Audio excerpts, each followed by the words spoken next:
مراحل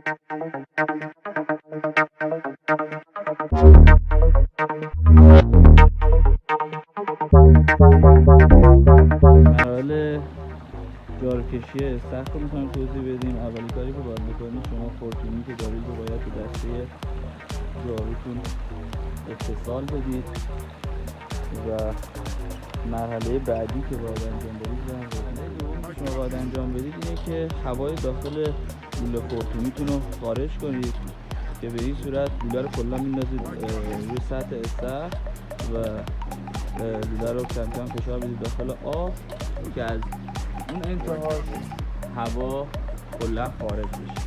وقتی که هوا کلا خارج شد شما از سوراخ اسکیمر این در بالا رو برمی‌دارید، سبدم خارج میکنید.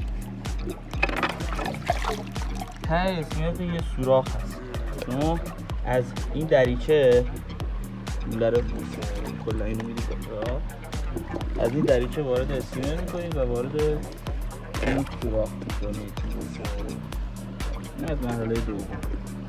سومی که شما باید کار انجام بدید، شما دو تا شیر ورودی به داخل موتورخونه هستون دارید، یک شیر کپسوله، یک شیر اسکیمر. شما برای اینکه بخواید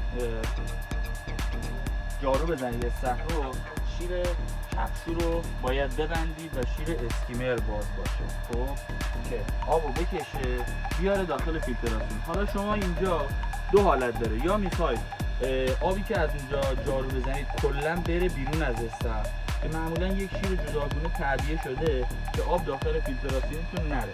این شیر رو باز میکنید و اون آبی که از اونجا دارید جارو میکشید مستقیم میره بیرون، شیر فیلتراسیون رو میبندید و شیر حیات رو باز میکنید. حالا یه حالتی داره، شما میخواید آب استخرتون کم نشه، میخواید جارو بزنه و توسط این فیلتر بشه و دوباره از توتکانا وارد بشه که این همون سیستم فیلتراسیونی که قبلا گذاشته بودید، نحوه باز گذاشتن و بستن شیرها همون حالت دار باشه، شیر حیاتتون هم بسته باشه، فقط شیر کپسول بسته و شیر اسکیمر باز. قبل از هر اقدامی هم که میخواید انجام بدید شما باید پمپتون رو خاموش کنید.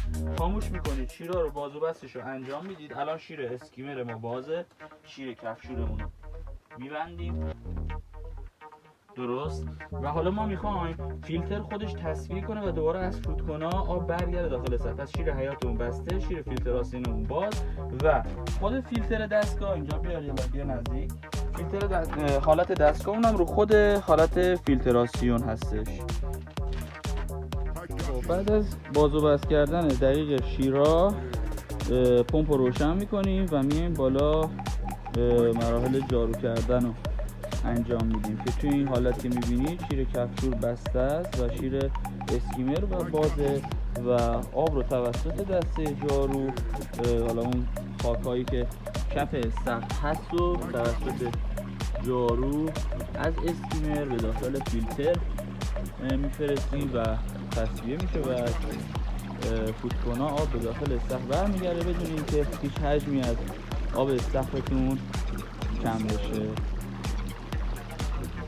این از آقا آرمان.